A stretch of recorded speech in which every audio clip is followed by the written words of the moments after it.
took, there's loads more to shoot that day, but we took the entire half of the day, like, almost just to do that scene, and I've never done, like, yeah. I've never done anything shot in that way before, so.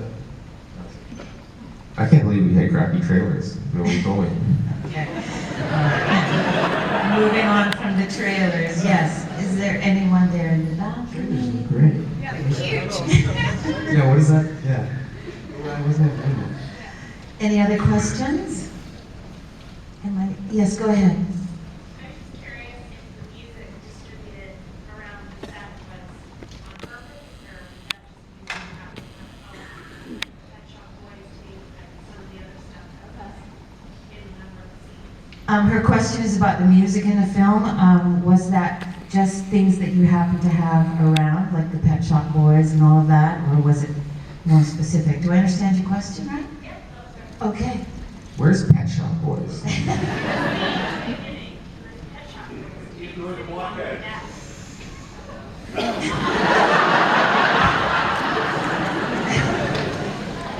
Hey, there may be a lawsuit. Interesting. I didn't know. Pet Shop Boys, really? No, I'm kidding. It's very much open. No, I honestly don't even know. The music was pretty specific. The actual music we played was all, thought out. God, I gotta figure out what you're talking about. Probably. Right. Well, I'll just move on while I beg do you. that. Okay. Are there some other questions? Yes, go ahead.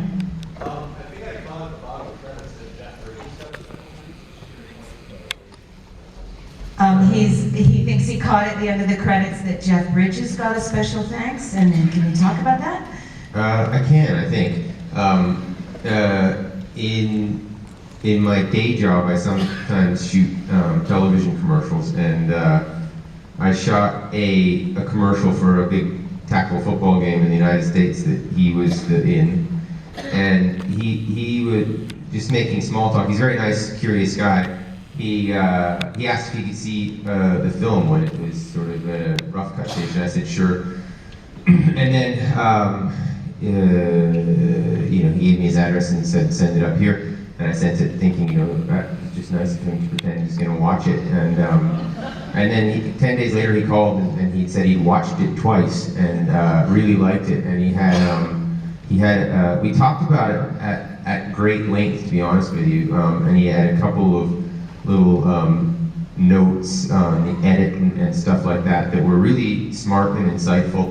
A couple of ideas that weren't necessarily viable for our scale of movie. He had a couple of additional scene ideas, which I think in his world is not that big a deal, you know what I mean? Like, what if you get Rhys to come back and lie on the bed for half an hour and just sort of mull over things? I was like, it'd be good, but I don't think that's gonna happen. But basically that, he watched the film a couple times and had a bunch of thoughtful notes on a couple scenes in particular. Really good, super smart guy.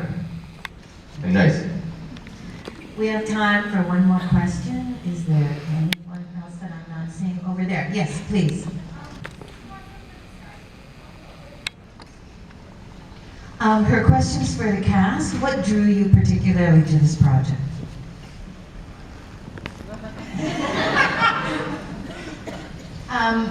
I read it and I really, really loved it.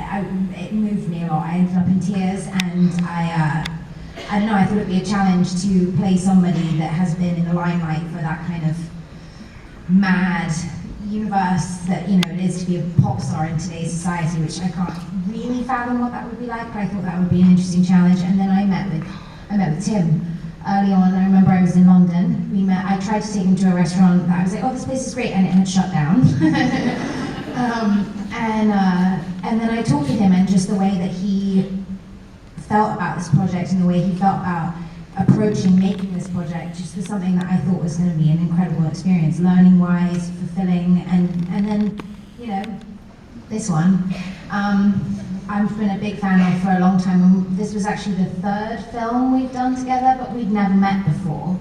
And that was something that I was also very, very excited at the prospect of. And you know, sometimes you take those risks and you're like, oh, you don't know how a movie's going to turn out. And I've got to say, that was the first time I've seen that, and I really, really loved it. So that was really cool for me.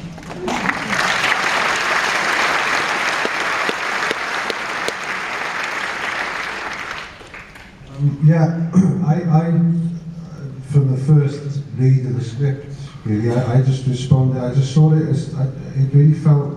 Often when you get scripts, there's so kind of so much of the script is spent persuading you how good the script is, or how good the writing is, and this seemed to have like a wonderful sense of now in it, you know, of the breath or the air around the moment. It felt like there was a lot of kind of really interesting spaces to fill, regardless of the words, to fill with character. It felt pensive and considered, and I think Tim's really kind of cranked that up in his directing. Particularly, you know, scenes like where Juno's listening to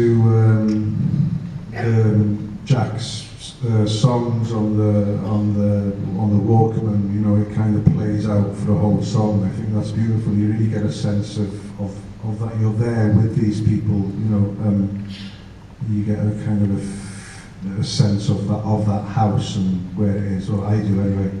I think that's really kind of a nice time to spend in the cinema, you know, without being bombarded with goodness. Well, you've given us a great time in the cinema. I'm afraid that we've run out of time, but I just want to thank you very much for bringing the film here and letting us show it. Enjoy